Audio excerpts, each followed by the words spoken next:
Today again, it's me and Preston. We are going to be discussing Goose Creek State Park, and you have a lot of positives on this one. I do. I absolutely love this park, and I do want to go back. Um, the the cabin alone in the bathhouse that sold me. Because you had a cabin with enough beds for our kids and heating and AC, which is a big win. And then the bathhouse was great. You know, like if you go to the beach or something, then you can actually come back and take a shower. And you have restrooms that are close by. Like you could literally just walk across the road. There's a little road there. You just walk across the road and you're at the bathrooms. And they have a family restroom, which is great, especially if you have a big family or for nursing mothers or anything like that. And we have a big family. Yes, If you can't hear, our youngest one is trying to conquer his own demons at the moment. But anyway, so Goose Creek State Park, it is 50 years old. It's right on the Pamlico Sound. Good things about this park is it's kind of like a base camp for you to go anywhere else throughout the national park system. My son is really getting into this video game. But it's a good base camp because you're only about an hour away from a lot of national parks. Fort Raleigh, Wright Brothers Memorial, Cape Fear or Cape Lookout National Seashore. So I'm so used to saying Cape Fear. But anyway, it's right there in the mix of all this. So it's good, and you have Washington right down the road from there. About how many minutes you say? Yes, about 10 minutes from Washington. Less than 15 minutes. So in North Carolina, we have a town named Washington, and everybody here in North Carolina knows it as Little Washington. So it's right there at Little Washington. But a couple of the good positives about it is, like Preston was saying, is the bathhouse. They had a nice bathhouse. They had a nice restrooms. Very well maintained. The cabin is not what I would recognize as a cabin. It's more like a little tiny little beach house you see on the beach. It really was. It was more like a beach Congo than anything. Anyway, it was nice. The cabins in North Carolina, if you get a campsite that offers cabins, I recommend you get cabins if you have children. And the cabins it varies from $68 to $78 a night. So when you go ahead and pre-plan your trip, make sure you look at the prices. And some state parks in North Carolina require you to stay 2 nights, and some just let you come in, stay 1 night, and then leave. So make sure you check that out before planning everything, because you may have to stay 2 nights if you want to be in the cabin. You know, like how many nights did we stay in that cabin? 2. We stayed 2 nights because it required us to stay 2 nights in the cabin. So I planned the trip accordingly. But it's right there close to the aquarium. It's right there near Roanoke, so you have a lot of stuff. A good thing about it is it has its little private beach again. It's on the Pamlico Sound, and the sound water is really shallow. Even for Charlie, at being like 4 foot, he's able to walk pretty far out there, and it's good for this one because he's only about 5. I'm only 5 foot even. 5 foot even. So he's able to walk 200 yards off of the shoreline. So it was a nice for having kids. Beautiful trails, beautiful park to extent. We're gonna get to that with the negatives. But yeah, I mean, what else you want to say about it? The grilling and the picnic area at the cabin was great. There were ants there, but I mean that's kind of common with campsites. Anywhere where there's food, the ants are going to be kind of bad. But like we had a nice little setup where he cooked for us, and it was really, really good. And they have a water spigot right by your cabin, so it was pretty neat. Mm-hmm. You want to get to the negatives? Because I have a lot of negatives on this one, but I wrote down. We have a little list we go by here. Well, the biggest one that we both agree on, which put a huge damper in the trip. I mean, the trip was amazing. I loved it. I had so much fun. But on the day that we were leaving, we were going to do Charlie's, our oldest son, his junior ranger stuff where he gets his badge and he does a little booklet and everything. Well, usually you have to get that from a ranger, and there was no one to be found, and the visitor center was closed, even though it was during open hours. It said it was open from 9 to 5, and it was like noon or something like that. Like we went there around lunchtime, and they said closed. We'll be back after like 1:30 or something like that. Yeah, so we went to go get something to eat, which was in Washington. We went to Pizza Inn. And then that took about an hour and a half, and then we got back. And then they were closed for the rest of the day. So whoever was supposed to come back didn't come back. So they have a little bit of a staffing issue or something. So we didn't get to go into the visitor center. Most of us, we didn't get to look at the exhibits that they had in there, or get you your thermos. There was a thermos I could see through the glass that I wanted. And then Charlie couldn't talk to a ranger right then to get his junior ranger badge, and so we waited and we waited and we waited, and nobody ever came. We waited for over 2 hours. Tried calling, and tried looking for somebody. Unfortunately, other families were out of, they came out of town, and to get to Goose Creek, it's a ways. All right, you're talking about they're pretty close to Virginia. And a lot of these families are from the mountains, from, the southwest, Charlotte, and then other families are closer towards, Lumberton and things like that. So you have families coming in from all over portions of the state. And unfortunately, this family, they had a junior ranger also. And because of them not being open and time crunch for them to get home, they had to leave, and the kids were crying because they didn't get to accomplish their task. I did write a review for Goose Creek, and I did mention that. But, so the staffing for Goose Creek was really bad. And another thing I had a big pet peeve with was when you go into Goose Creek, it opens up. It's really pretty for grassy knolls, long leaf pines, and then you get to the visitor center, and you make your way down to the campgrounds and the cabins and the RV campground. It's pretty much the same. Front country camping. They clear cut all of it. Everything. Clear cut. From the visitor center all the way back to the cabins. You have no shade whatsoever. Because they clear cut everything.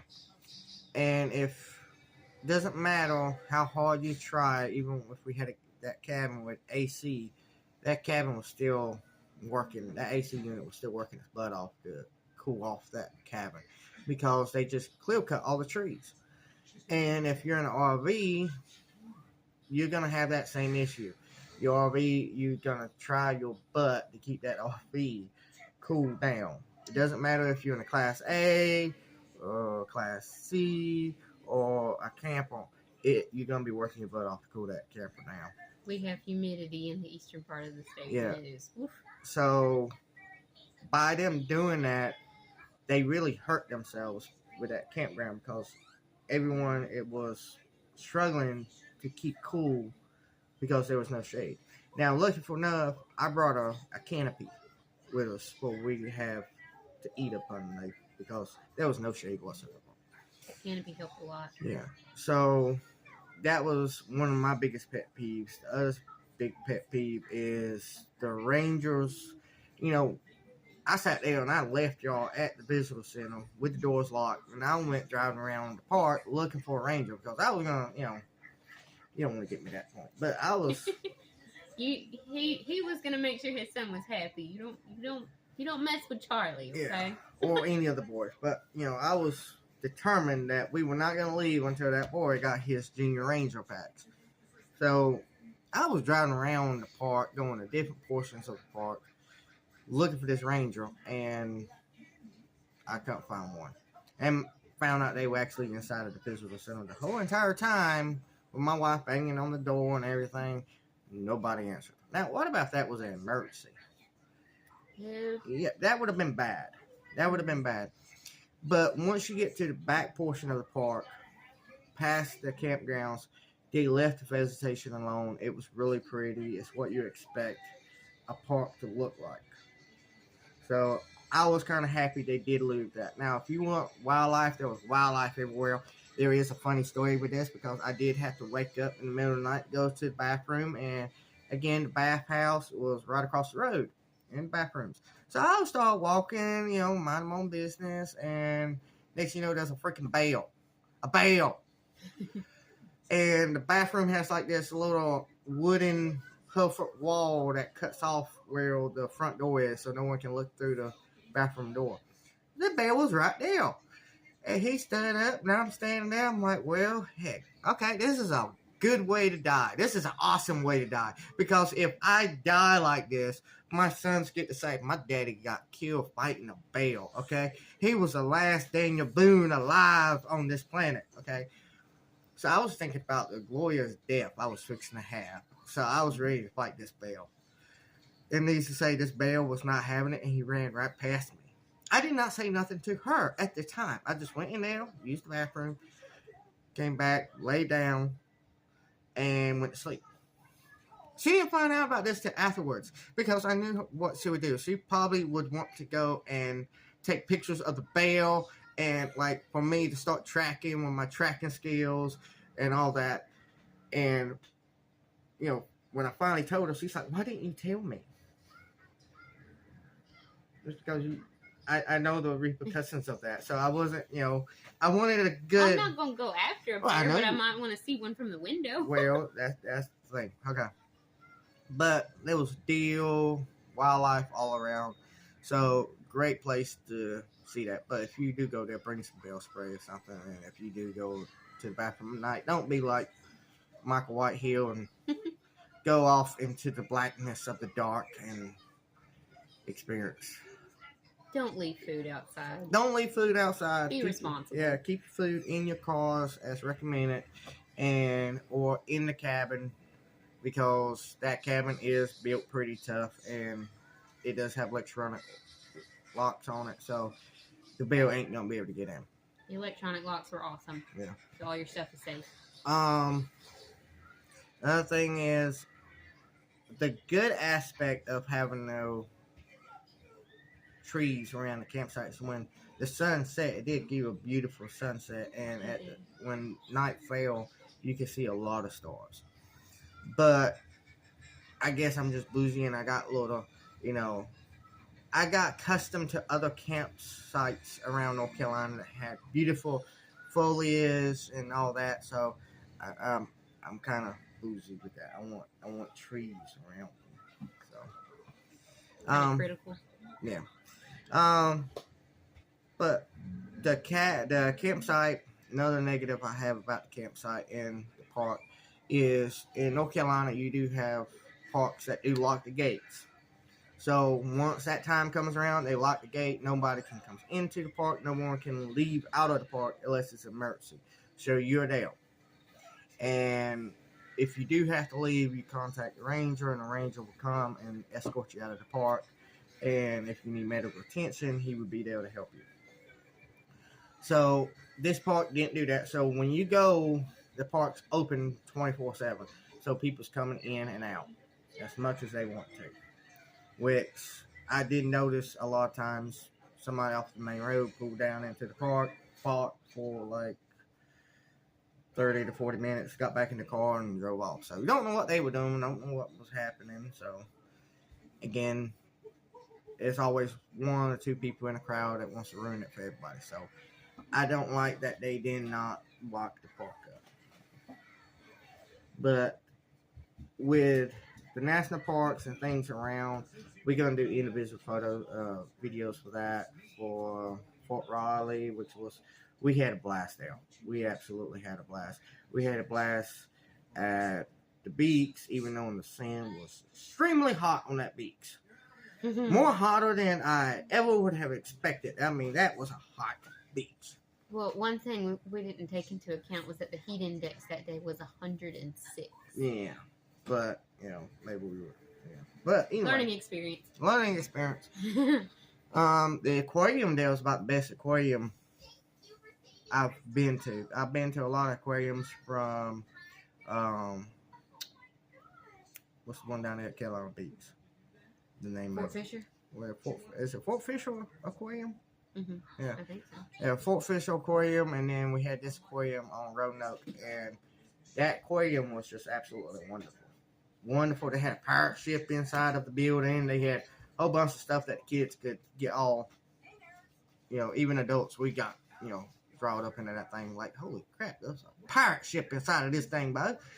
I was all about the sharks, of course. Yeah, and they did have a scuba diver in the tank cleaning, and he did play rock, paper, scissors with Charlie. So that was awesome. Little baby now is just wanting to make a mess of you. Mm-hmm. But we do have a bonus in this video, and it's a couple books that I want to recommend to all of y'all that we want to recommend as the White family. We want to recommend for you to get, and at the same time, and that will be Wyatt. Wyatt the Wild One. Yeah, we want to recommend these books because they are absolutely wonderful fiction books, and well, you take it. These are good books, though. The National Park Mystery Series by Aaron Johnson. This happens to be book 4, but I have just finished with book 3, and as a family, we're reading through the entire series. Not all the books are out yet, so we're going to get them as they come out. But this is a really great series for families. Like, it's safe, there's not bad content in it, not anything you wouldn't want your kids to see or read, and each book takes place in a different national park, and it centers around Jake, Amber, and Wes, who are 3 kids that are on pretty much a mystery treasure hunt, if you will, by Jake's granddad, right? Mm-hmm, that Jake's granddad set up for him before he passed away. And it's really neat. It keeps you on edge. Each book gets better and better. Like, book 3 kept me on the edge of my seat. I was just like, that is just too much going on at one time. She kept coming to me, asking me, what's happening? I'm like, oh, you got to read the book. Like, please tell me this happens, and please tell me this happens. I did say that Jake did become a little butthole there, one portion of the book. But I ain't going to ruin it. It was a really good book. And we ain't get no money for these people. So if we tell you about a book, we ain't get no profit out of it. It's just from what we have read about it and what we have experienced about the book. So if we recommend it, we recommend it. It's really good. And here I am flipping through it to see if I can get any hints for book 4. But it's a really good book. I recommend for y'all to go out and get it. Read it as a family. It's good for all ages. So again, get outside, get outdoors, go camping, read a book, enjoy family time, and let's try to bring back the family whole. Get off technology for a little bit. It's educational too, because it teaches you different things about camping and about the national parks and history. Yeah. If you read the back of the books, he always says like who was real and who was not, and their actual history with the park. Yeah. So great book. Highly recommend it. Go get it. Wonderful. Now, the next book I'm about to discuss is one you can get anywhere. It's a Barnes & Noble book. You can get it from Walmart, anywhere. But I've had a couple of these books in the past, and they are good, but also they're bad. Which, when I got this one, it's brand spanking new. And I sat there and showed Preston the book. And it's the Carolina's Best Tent Camping. But these books leave a lot of things out from the parks. It's like North Carolina, we split up. We have 3 sections of North Carolina. We have the mountains, Piedmont, and then the coastal. Coastal plains. Yep. Now, the book takes from that, and of course, this is going to have South Carolina in it too. But, so like the mountain plains, you can see, that's all the parks. And then you get to the Piedmont region, and you have that much. That's it. And the coastal plains, pretty much the same thing again. And then you get to South Carolina. But this actually leaves out a lot of state parks in North Carolina. And I pointed out a couple to Preston. And one that is like a hidden gem here in the state of North Carolina is Raven Rock. Now, we're going to do a 3-part series on Raven Rock because, you know, I took Preston out there with all the kids. I took Charlie out there by himself, camping, backwoods camping. And then I took Helen out there on her first hike ever. So we're going through a 3-part series so you can get a idea of how each person reacted to the park and their pluses and the minuses. But it's a really good park. And you get a book like this, you will never find it because these books are mass produced. They're quickly made. A lot of material that you get from this book is pulled off of the websites from the states. And it's not really one-on-one actually going there with someone going to these parks and visiting the parks and writing down the stuff that they experience. So buying these books will give you a good idea about the general area, but you miss out a lot. So definitely do your research. Yeah. So if you see these books, you can get them, but not recommend it. Just for, getting a good idea. So, all right. But thank y'all, and check out Goose Creek. Even though I have a lot of minuses to it, Preston had a lot of positives. So, but if you do go to Goose Creek, just remember it is a 50-year-old state park, so it is quite young compared to a lot of state parks in North Carolina. And you can check all these things out in NC state parks. You just Google that and it pops up, and you can make your reservations and everything. So Goose Creek was a good park, and it was a good base park. Definitely go to that private beach. Yeah. Definitely. Just remember that there will be some bad apples around there because I did run into some things on the hike of the trails that I took, which are beautiful trails, but again, there's always somebody wanting to ruin it. So if you do go with a kid, just be mindful of that and kind of have your eyes set on the horizon. So if you see something, you can divert the eyes real quick. Some people don't clean up after themselves, we'll put it that way. But this is the White Family. We'll see you again and again. Go out, enjoy the outdoors, enjoy your time with your family. Bye.